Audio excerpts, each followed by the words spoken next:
You're listening to Keeping It Real by Sean Gino. This is a GinoCast production. What's going on? Welcome to Keeping It Real with Sean Gino. I'm your host, the one and only Sean Gino. This episode of Keeping It Real with Sean Gino is sponsored by Queen Bee Media.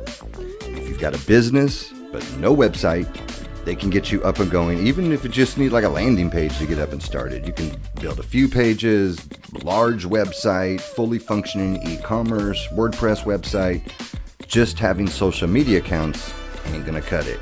You need your own website. They even offer up to 6 months financing. Check them out, queenbeemedia.co. This is episode number 5, My Spiritual Journey. Thank you for pushing play and listening. This one is definitely going to be split up into multiple episodes. I mean, I already know, because my spirituality is like one of the most important things in my life. It's played such a major role. And until 2 years ago, I always thought of religion and spirituality as the same thing. Like, they go hand in hand, and you can't have one without the other. And religion is definitely required in order to obtain, your higher spiritual level. And, the number one religion to do that in is Catholicism. And it played such an important role in my life, growing up. It's such a foundation of my childhood. And, for me, my spiritual journey has led me away from the Catholic Church at this point. And the timing, too, of all of this. I mean, I'd been wanting to do this podcast for a really long time, like I've said before. And, I didn't plan any of this. It's all just kind of falling into place. And the fact that I'm recording this podcast, during this week, the holiest of holies for the Catholic Church, because this happens to be Holy Week. I don't know. I find that, I don't even say weird, ironic, coincidence. It just is what it is. And here's the other thing about my spiritual journey and what, my journey through the Catholic Church and what Catholicism, I feel, has done to my family. These are my perspectives. These are my experiences. I'm not on a mission to destroy the Catholic Church or any other religion. Don't come at me with that. I've met some fantastic people through the church. And if you resonate with Catholicism or your own religion, that's great. I did too for 50 years. So, like I say, I'm not telling people that it's bullshit or crap. I'm just sharing my experience. Because something happened to me in 2020. It led me on a new spiritual path that has absolutely nothing to do with religion, and is all about being one with the earth and nature and others and all of that. But, my family's devotion to Catholicism, this shit goes back to like 1700s for, both of my grandparents' bloodline. And, religion and Catholicism was, or not Catholicism, but religion was dominant in my grandma's side of things. Not so much Catholic, it was Lutheran, but, regardless, religion was a central focus of my family growing up. And, you go to church. Of course, the Catholic faith is the end all be all. It's the number one religion. We'll pray for those poor souls that, aren't led to this one true faith that the Catholic Church is, we will accept them, but, they really need to get over to Catholicism. And I, was all like, well, it's the one true religion formed from Jesus Christ. I mean, it's the faithful Apostle Peter, and, any religion that wasn't Catholic was a little bit lesser because, look, the Catholics have the Eucharist, and, that is the true body of Christ that can only be transformed, by a priest, and that's what I thought was absolute truth. And anyone that disagreed with me on that, it'd be like, I'd feel sorry for him, to be honest. Like, oh, it's too bad they're not able to experience this true faith that we have. And growing up, it was even instilled in my dad. I heard stories of him, pretending to be a priest and playing, not like other kids, like, hey, let's go pretend to be a priest. And my grandma would be like, he'd set up an altar in the basement and, do a mass as like entertainment to have fun. And like, okay, everybody come downstairs. I've got, the mass and the altar set up and we're going to go through it. And going on vacation, if, his uncle was a priest, and, if his uncle was along with him and they're on vacation, you definitely are going to mass every day. And when you roll into these, towns as you're traveling, first thing you do is it's like, well, we've got to go find the church. And, it was Father Landry. That was my dad's uncle. Father Landry's got to go and talk and, find the priest and see if he can do mass. He's traveling through and he goes to the church and he's like, hey, I'm traveling through here and I'm wondering if I could maybe, do mass with you, or, do it together, or maybe do it on my own. And by the way, I've got my own altar server right here. He's ready to go and he'll be with me, and he doesn't need any help and he can handle it on his own. And so that's what my dad had to do. And these are like, usually these are like the 6:30 a.m. daily masses. It's in the morning, early, getting up. You want to be on vacation, but no, you got to start the day off with that. And so I was, he was taught that, that's being an altar server is the best way a young boy can show his dedication to the Lord. It's one of the best things that you can do other than being a priest yourself.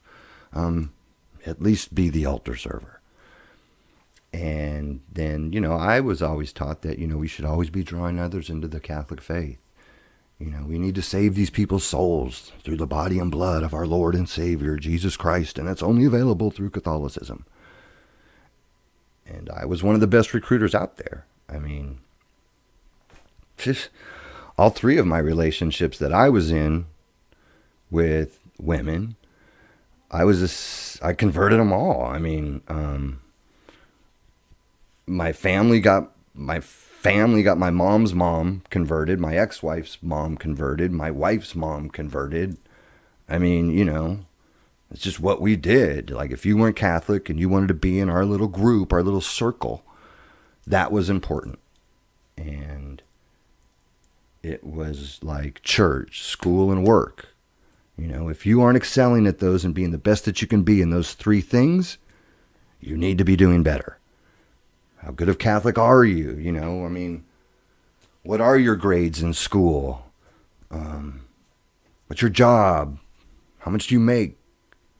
These are all the things that I judged by, right? Like success and things that I thought were important. And now I just think they're all fucking bullshit. It was always, the Catholics have the best education, and as a result of that, you're gonna, by you going to this church and praying as hard as you can, and then going and getting this Catholic education, you're gonna do all that you can to set you up for a fantastic job, and make sure you go to college after you get out of high school, and that's what the Catholic high schools are for. I mean, it's really prepping you for college, and so you must go to college, and if you don't go to college, you're lesser than. And the other thing that I feel like the life of the Catholic is it's the way of the cross.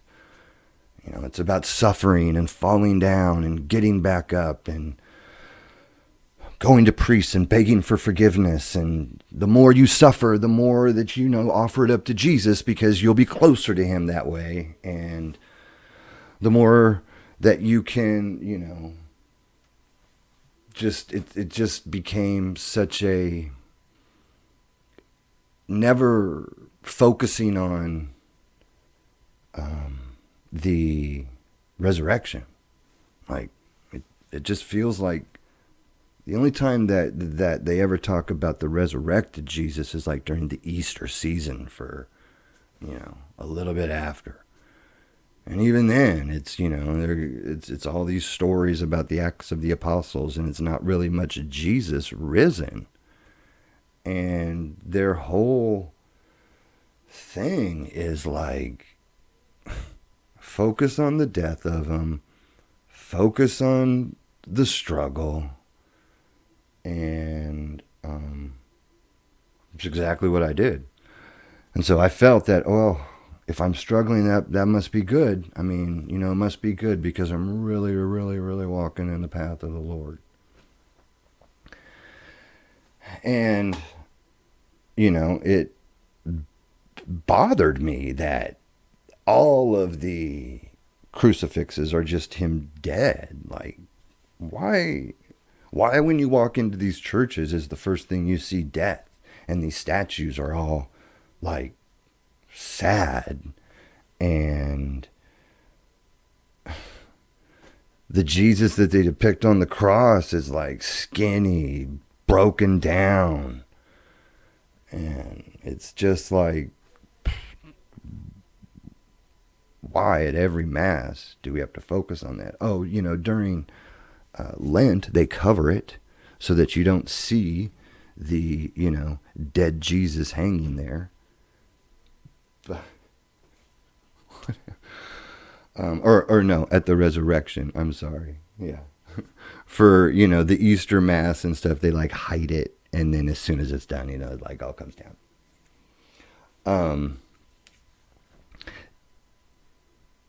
And look, the other thing that has really, really bothered me about the Catholic faith is that, anyone that knows anything about me, that really knows me, knows that I resonate way more with the black culture than anything white. And, not in some not like that, at a truly soul level, y'all. I ain't lying. I mean, fucking music, TVs, music. I like their fashion. I don't dress that way, but like when I look at it, I'm like, oh, damn, that shit looks nice.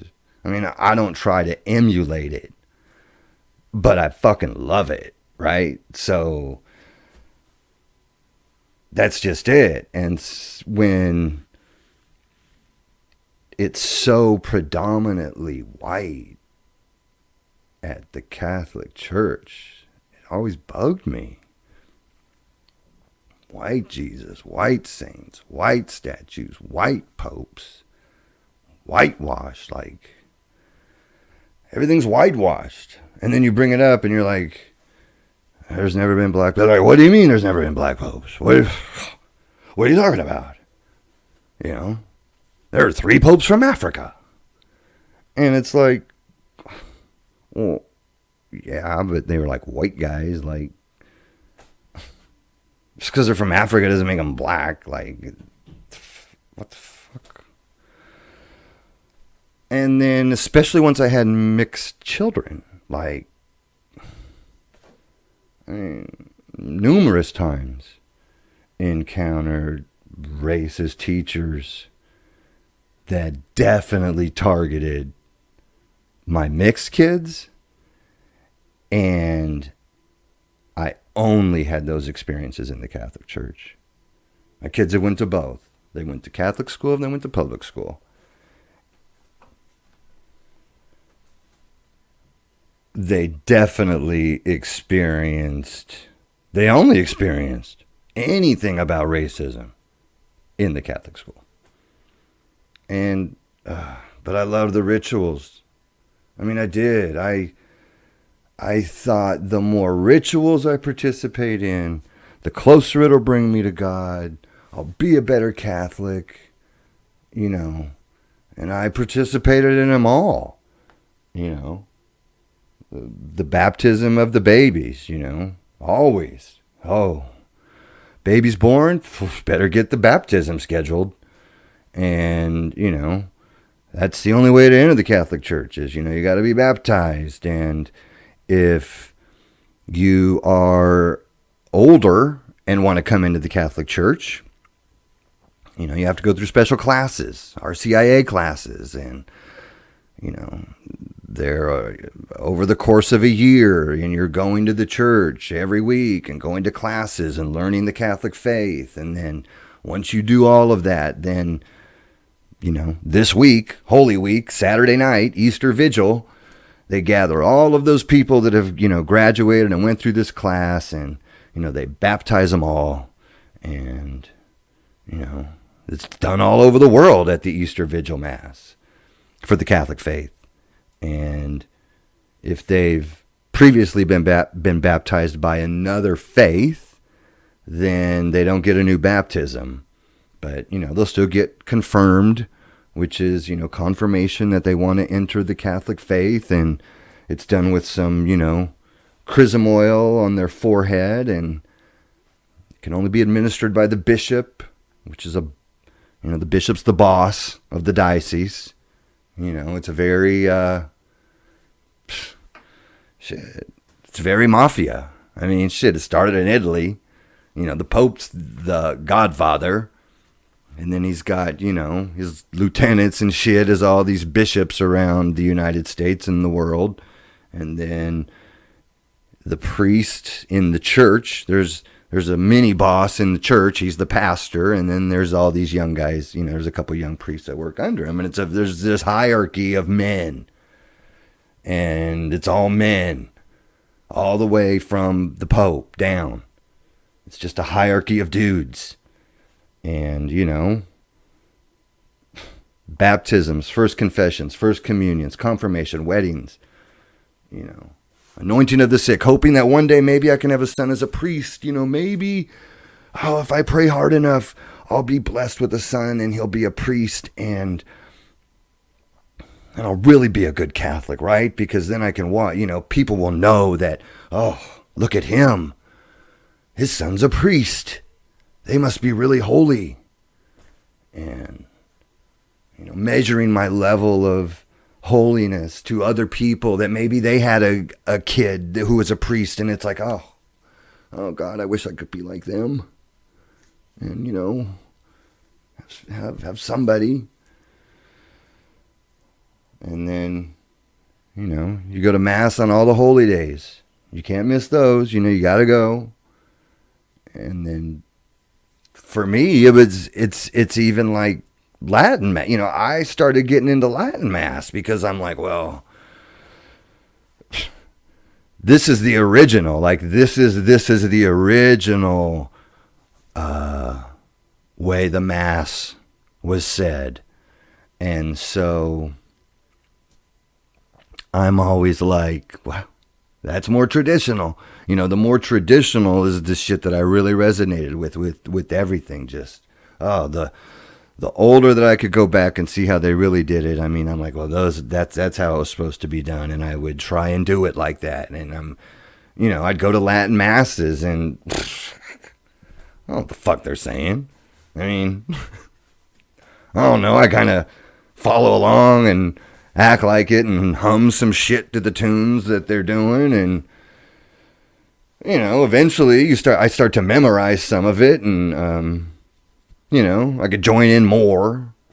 But, you know, that's just how it was for me, is that I just really, really, really put a lot of emphasis on religion and the Catholic faith. And, you know, in our family, like I said, if you're going to be in it, you're going to be Catholic. And my biggest thing through all of that Catholic shit is that I was never an altar server. You know, I didn't have to do any of that altar server bullshit. For some reason, my mom and dad did not make me do that. And my brothers, not so lucky. They were all forced to serve in the Catholic Church and be altar servers.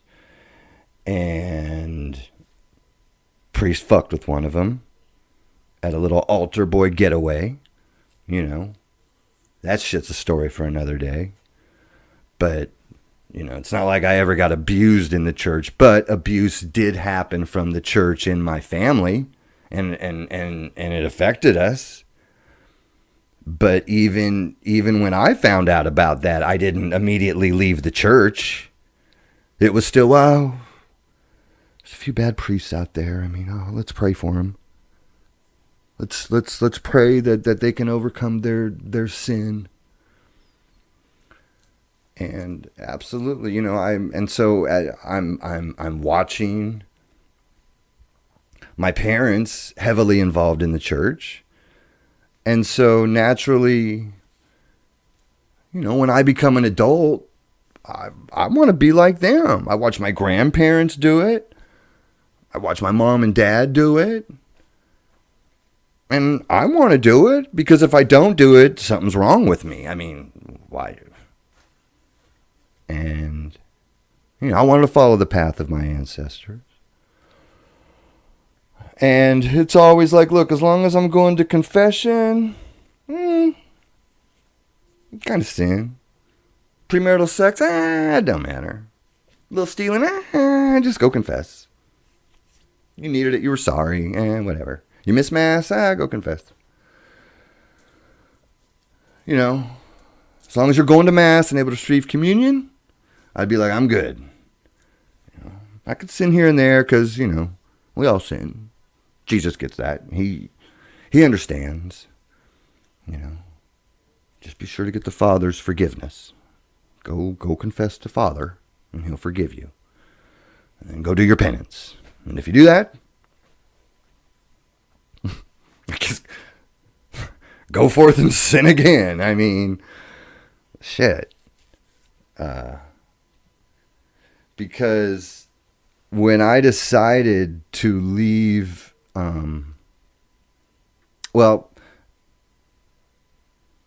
once again, my parents never forced me to get married in the Catholic Church when they found out that my ex-wife was pregnant.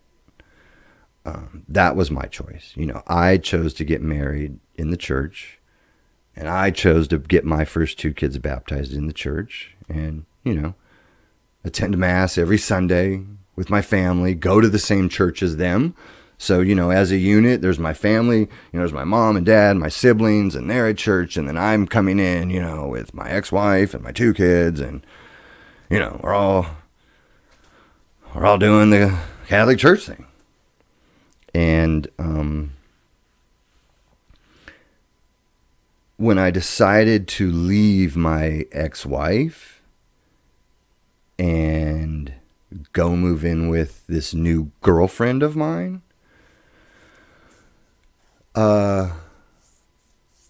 it's kind of the first time that, like, this, I felt ashamed. You know, I was ashamed that I couldn't make my marriage work. I was ashamed that now I'm living in sin with this girl, and she's not Catholic. And so it was kind of like, fuck it. She ain't Catholic. I'm done with going to mass too. And, shit. Han Solo type shit for a year. I don't need nobody, nothing, all of that. And then when I came back to my senses after that first year and began to assimilate back into my family and, my kids' lives again, I knew that meant church, right? I mean, it's like, get back in the Catholic faith now. I mean, you had your fun. Now, get your shit together. Start taking care of your kids. Get back into the church and do the right thing. And so I did, I also thought, well, maybe, because my mom and dad weren't really feeling this new girlfriend at the time. They're consoling my ex-wife, and I've got this new girl that I'm bringing around saying, hey, isn't she great? I mean, hey, why don't you like her? And it was kind of like, well, maybe if she became Catholic, maybe they'd like her. Maybe if I showed them that, like, she is a good person and she does want to join the Catholic Church, and, she's young and she's growing up and she wants to, be like you, Mom. She really does.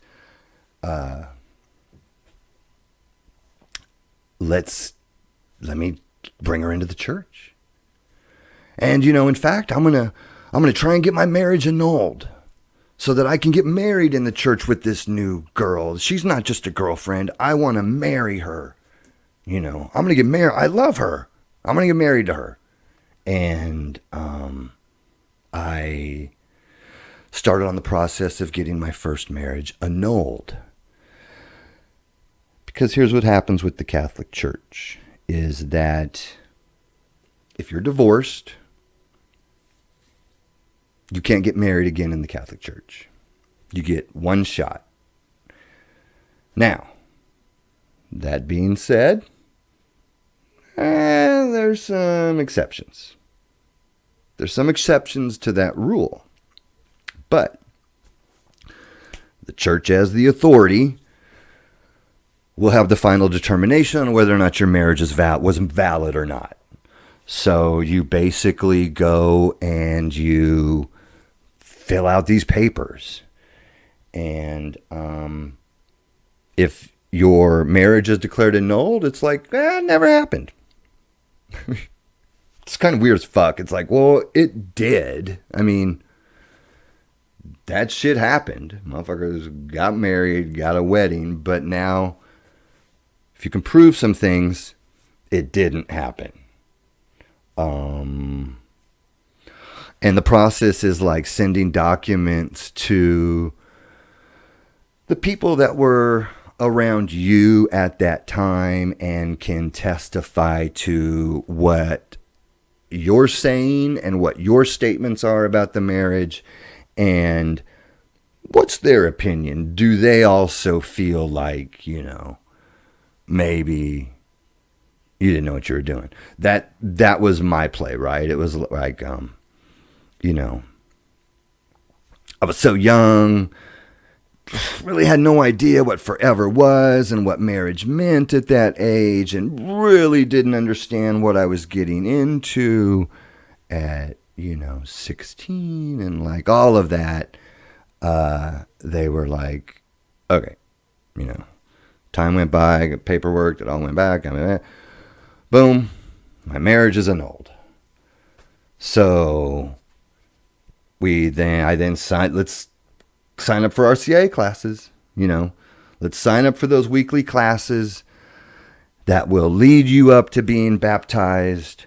And you need a sponsor. So, anytime that anyone gets baptized, it's either, it's a sponsor, it's godparents. Usually when they're babies, they're godparents. You got a godmother and a godfather. And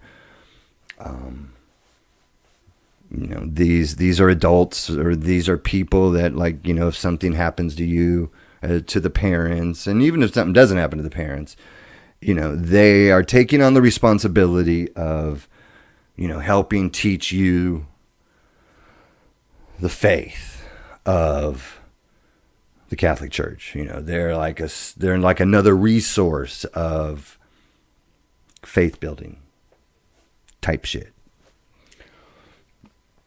And so this new girlfriend of mine, she's coming into the Catholic Church.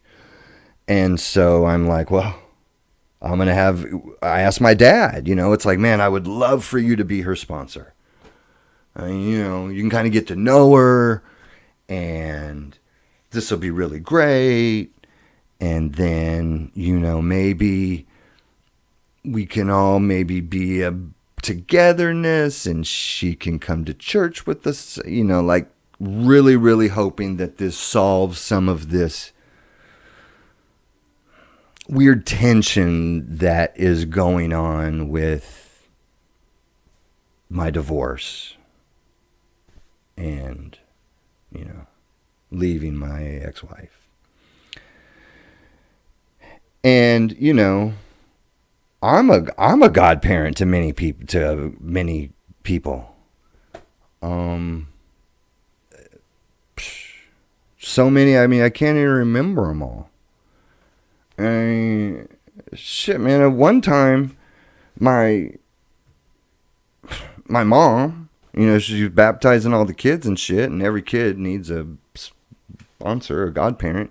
Shit, man, ran out of godmothers. And so, yeah, she's just like, hey, would you be your brother's godmother?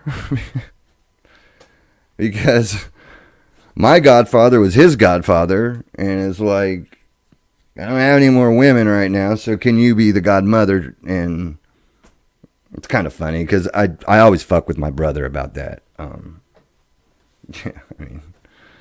I was always like, fucking with him about it, because I absolutely loved the Catholic faith and really, really, really wanted to make, my whole family proud of, like, what a good Catholic I could be. And so I went to some of the classes with her. My dad definitely went to the classes with her. And then, you have discussions about the Catholicism, and then she's baptized, and then she became Catholic.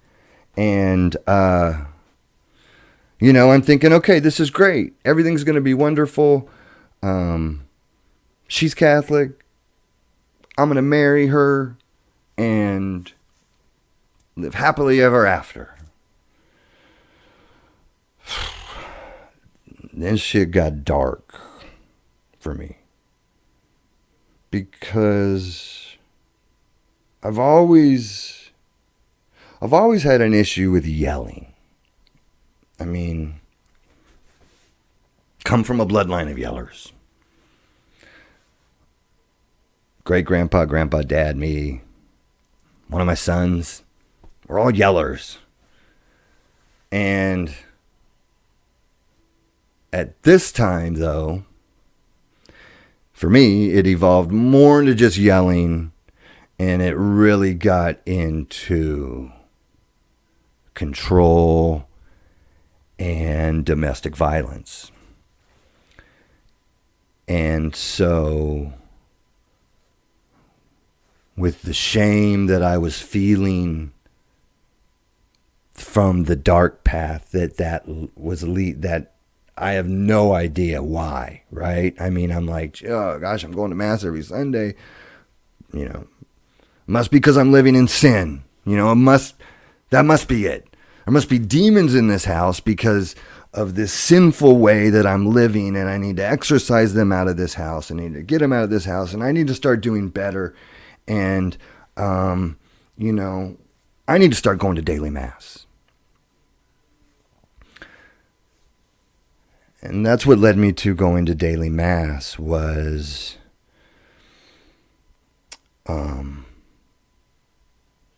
not only all of that dark domestic violence shit for me. But my sister dying, both my grandma dies. And so to be honest, I'm in an unhappy relationship and am spiraling out of control, I feel.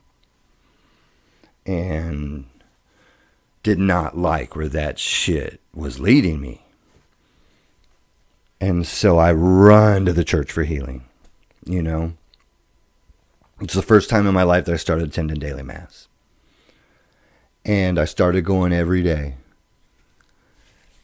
And was thinking, if I do this, this will change this relationship. This will make me feel better about this relationship. Because I'm like having doubts of marrying this person now, right? I'm like, oh, fuck, what the fuck am I doing here? She's pregnant. She's converted to Catholicism for me. I'm, not happy. And, thought, let me go pray. And I'll be forgiven for whatever is causing me this grief. And if it is truly suffering, I'm going to go be thankful for the suffering that I'm going through. And be on my knees every day. And, not only praying for all the forgiveness for all the shit I've done, but being thankful for the being allowed to suffer. Job style type shit. And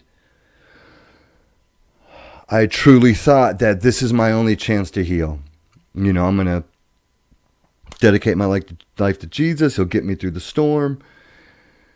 This is Jesus' home. This is where he dwells. And I want to dwell there as much as I can too. And shit, man. I mean, I got to tell you, things did change. I mean, me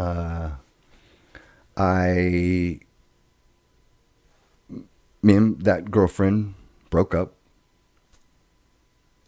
I quit my job that I was at. Started a new job at Bright Voice. Even the name had me excited. Like, oh, this is bright. This is light. This is so new. Oh my God! It started by a Catholic entrepreneur. Oh. This is thank you. This is all, it's coming to fruition, right? And, I meet a woman at work. I am, and you notice that, right? I mean, there's a little bit of a pattern, right? It's like, meet someone, then leave the person I'm with and then move in with them. Because when I left that previous girlfriend, I moved back in with my parents. And, shit, I finally got enough courage. I'd been praying for a few weeks about this one. I finally got enough courage to, ask this hot, beautiful, amazing woman who is, man, she's a mom to these 3 gorgeous daughters. And I want to ask her out on a first date. And she agrees. She agrees to a Saturday night date. And I'm so thankful for what I'm feeling like this Lord's blessing me with. I'm like, oh my God, this daily mass, it's bringing me this new job. It's gotten me out of this bad relationship. It's really helping me deal with this grief that I'm feeling from these deaths. And now you're bringing me this amazing woman into my life. And I wanted to start our date at mass. And so I'm like, I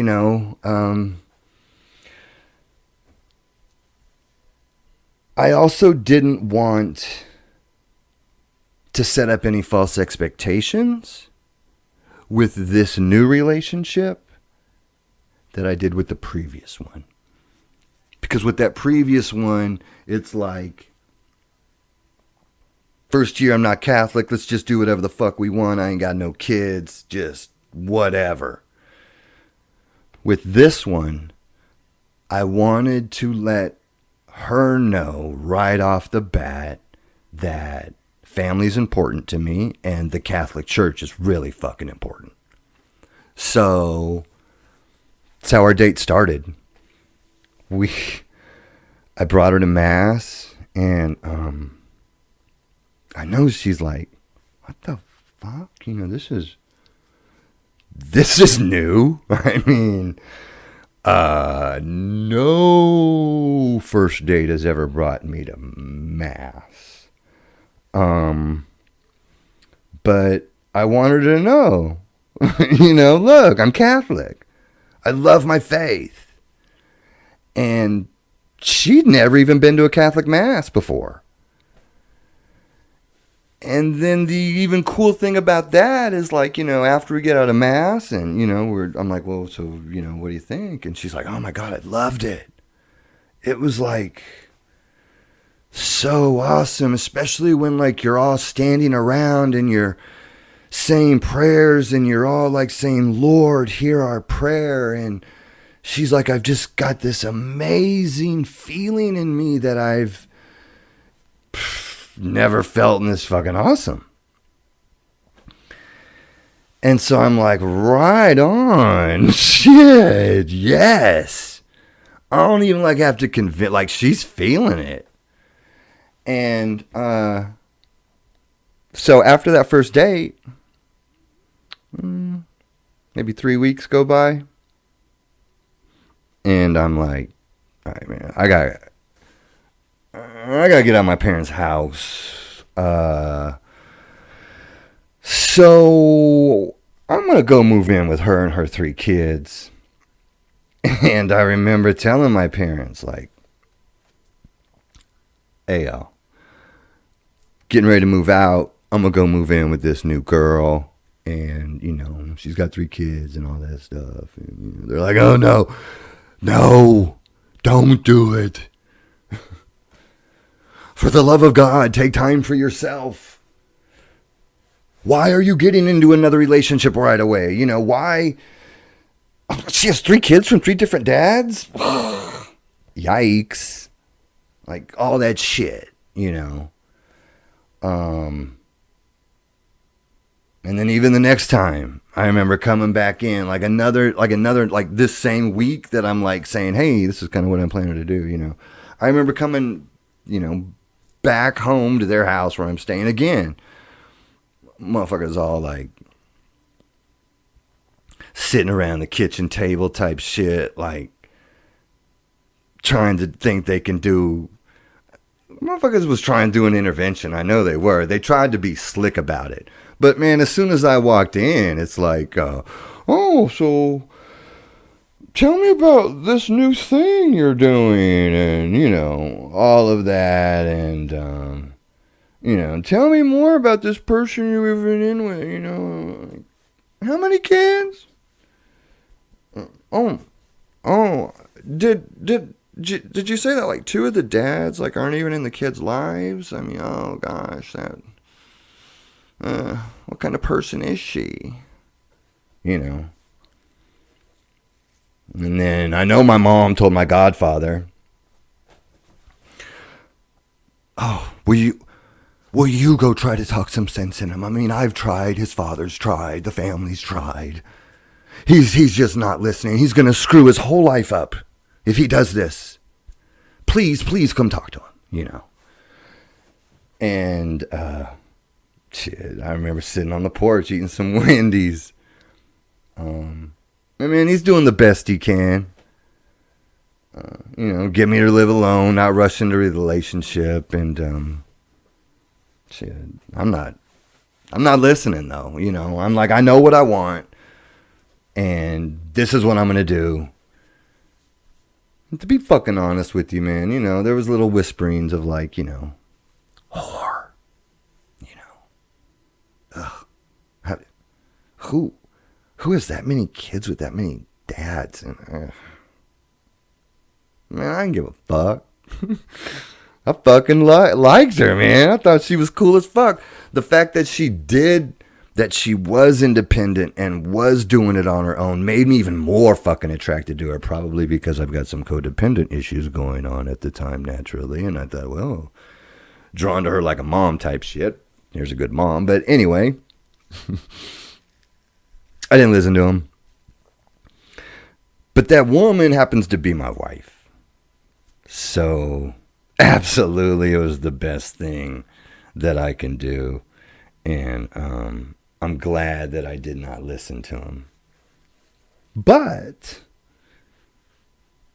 I do the same thing with her. Hey, you need to become Catholic. If you do, I bet my parents might like you more. Right? Fuck.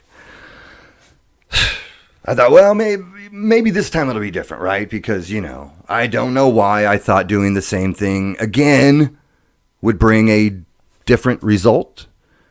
But that's what I wanted to do. And the fact that she was kind of like feeling the church, right? Like at the first date type shit, And so I'm like, yeah.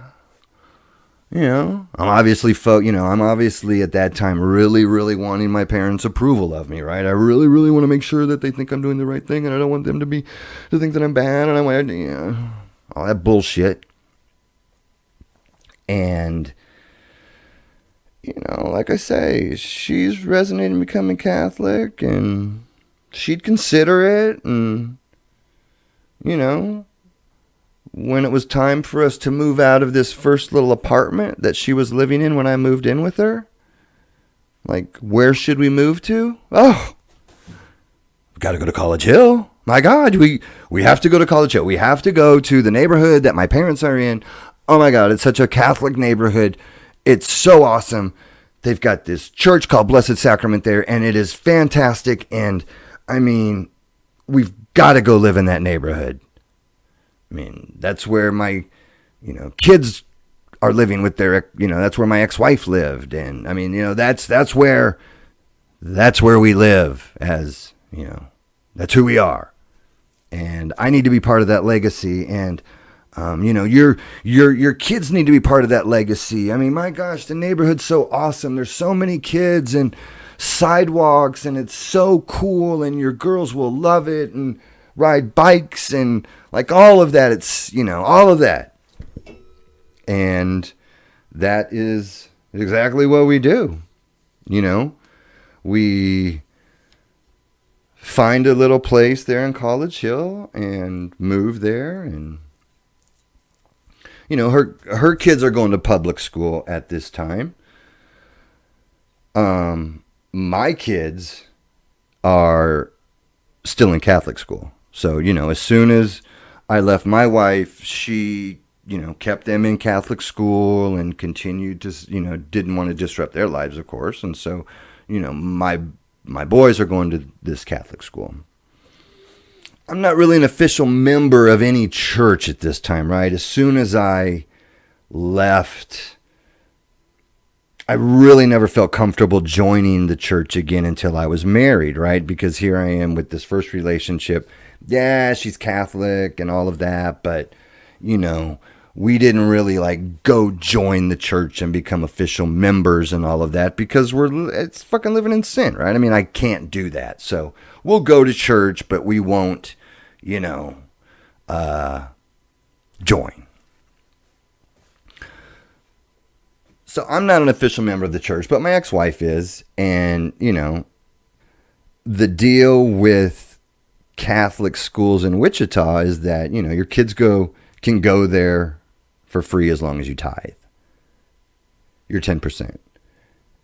And I get a call one day from the finance council of the church, and they're like, you need to come in here. Your ex-wife isn't paying her tithe, and you need to start paying it for her, or we are going to kick your kids out of school. And so, I'm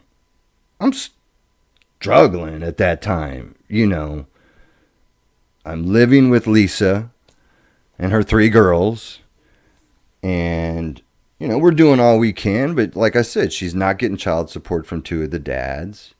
And I'm paying child support out for my 2 boys. And I was like to them, I'm like, look, I'm paying her child support.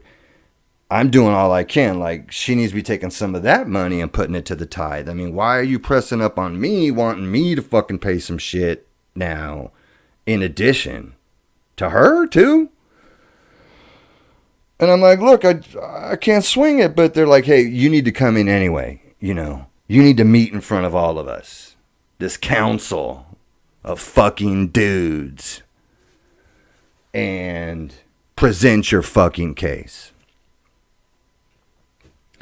So I do, man. I go up there and I bring a copy of our budget, got it all printed out on a spreadsheet and shit, and, show them, and like, thought that maybe like let's like really have a fucking conversation about this, and like, man, like, look at what I'm trying to do here, and, I really can't do it, and all this crap about me paying child support, not getting like all this shit, and I'm like, yeah, like, I'm not married to this person that I'm with, but I'm still kind of financially responsible for them. We like are living as a family unit, and, just smug fucking looks and fucking eye rolls and judgment, living in sin. Why aren't you married? Why does she have so many kids with these, all this bullshit? And this motherfucker takes this fucking, I'll never forget this. Takes the fucking little budget I had spreadsheet and fucking throws it across the table. He's like, I don't care what your personal problems are. You pay us or they go. You think I paid them motherfuckers? Man, fuck that shit. No. I'm going to pay them motherfuckers. No, hey. Fuck that. You're not going to threaten me with some bullshit and treat me like fucking shit. Fuck you. Fuck your school. And they got booted. They got kicked out. But it was good. Because they got to go to public school. Because this is right at the same time that my ex-wife, she's getting ready to roll the fuck out to Holland. So she's met someone new, and she's moving to Amsterdam. And, both boys had the opportunity to go. One of them decided to go move with her, and he did the first year over there.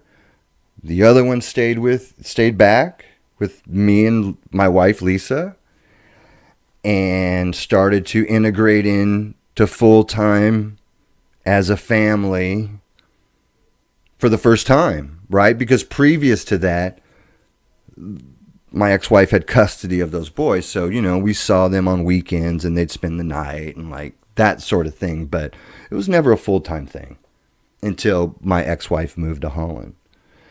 And then after that first year, my oldest son decided to come back. And so then we had all 5 kids living with us full-time for the first time. And they were all going to public school. And, I'm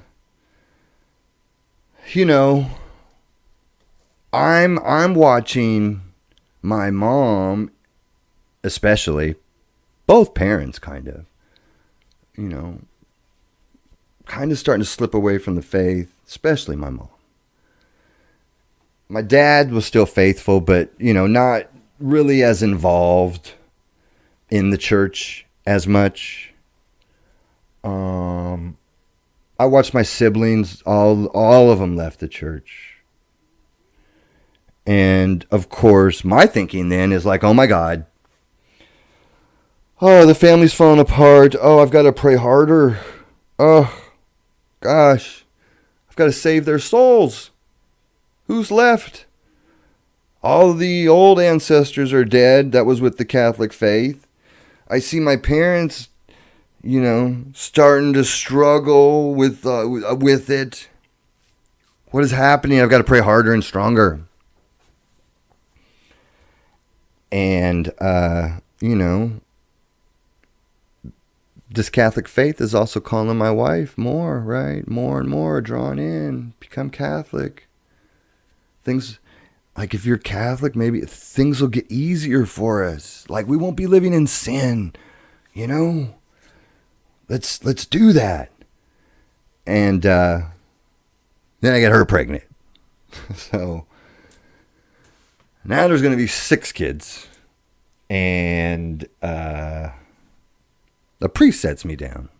It's like we're doing all we can. And, she's inquiring about the faith and all this and getting drawn in more and, being around the church more. And this priest is like, sets me down one day. I remember going to a meeting, and because I knew I had one more shot at getting married in this church, okay? Because my marriage was annulled. And you don't get 2 fucking annulments. I mean, so I knew that this next time that I get married, I need to be fucking damn sure positive that it's going to be forever. Because I have to be, my marriage has to be blessed by the church. And so that's where a little bit of my hesitancy was coming from, because, I'm just,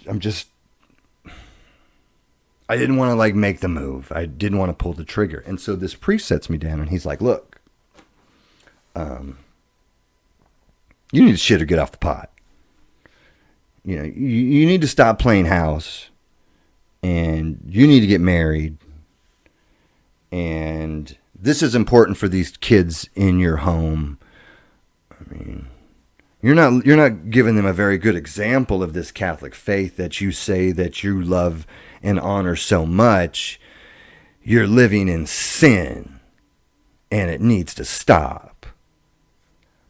And so I'm like, well, always looking for kind of an excuse as to why I shouldn't. I'm like, oh, well, shit. She's, one problem and it was a real problem. It's like she's divorced, right? She's divorced. So how can I marry her in this Catholic church since she's already got divorced? So what do? Start the annulment process for her. Kind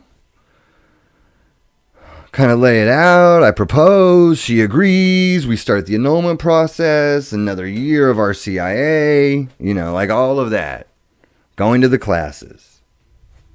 And, it's her and her 3 kids, too. It's not just her, like she's bringing them all into the faith. We're going to be all in. We're going to be this awesome 6 kids. It's going to be great. And, based on the timing of like our wedding and when she was going to get baptized or all of this, I don't know if she had like asked it. She got little special things to speed up her classes, but there was an exception made for her, which isn't surprising because it's like one of those things. It's like, oh, this never happens before, but like for you, I'm going to go ahead and make an exception. Because she, at our wedding, she wanted to be married Catholic. You know what I mean? Like she didn't want to enter the church not Catholic. And so on our wedding, she was baptized instead of the traditional Easter Vigil. I remember like everyone, the rest of the whole world is getting fucking baptized at Easter Vigil, but Not Lisa. Special exception is made to make this day of our fucking wedding even more special. Because she's going to get baptized at the wedding. She's going to get first communion at the wedding. She's going to be confirmed at the wedding. She's going to receive the sacrament of holy matrimony on the same night. Like all in the same night. And the priest, it's an old priest, old Irish priest. And he was great. I did like him. He's like, I've never, ever given that many sacraments to one person at the same time. He said the most was always 3. You know, he's done baptism, communion, and confirmation all at one time. But he had never did that 4th one. You know, there's only 3 other freaking sacraments that there is. I mean, there's 7 total. She got 4 of them all in one night. There's only confession, anointing of the sick, and being a priest. So, and bishop's the only one that can make someone a priest. So I thought that was really, really cool. Well, I told y'all it was going to be a long one. I knew it. Yeah, so it's a 3-parter. So this is the end of part 1. I'll have part 2 up tomorrow. And, yeah, man, thanks for listening, y'all. Till next time. Peace out.